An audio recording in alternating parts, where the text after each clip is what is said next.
No,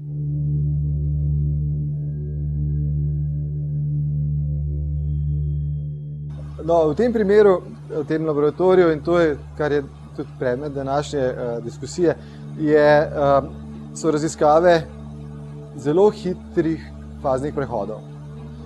Poskušamo pravzaprav opazovati, kaj se zgodi v tistem trenutku, ko snov gre iz enega stanja v drugo, oziroma ko se hladi iz enega stanja v drugo.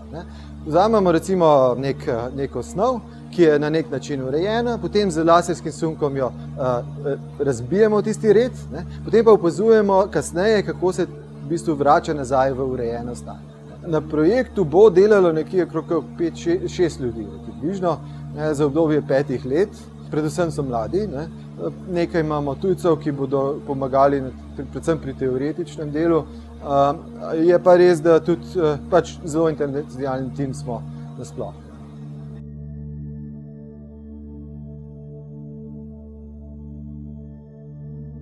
ERC je agencija, ki nekako ponuja projektni denar za, rečemo, izvirne projekte, kjer je poudarek na ideji, kjer je poudarek na novosti idej.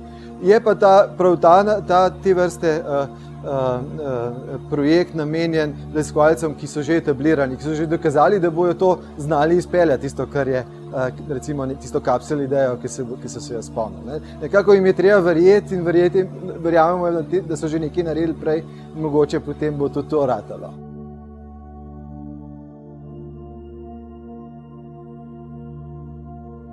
Če je vprašanje, kaj bi v prihodnje v Sloveniji si želeli, jaz mislim, da bi bilo zelo pomembno to, da se odločimo, da podpremo mlade, tiste, ki nam bodo, recimo, poskrbeli, da bomo mi penzije dobivali.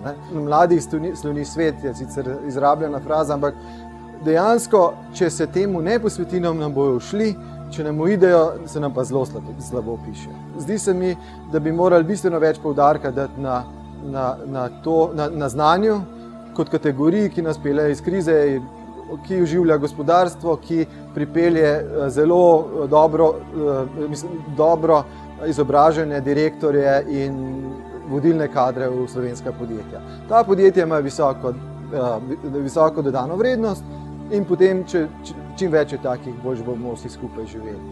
Obratna kategorija je pa neznanje in pelje v Sloveniji. Če ne uporabljamo uma, potem temu rečemo, da je neumnost.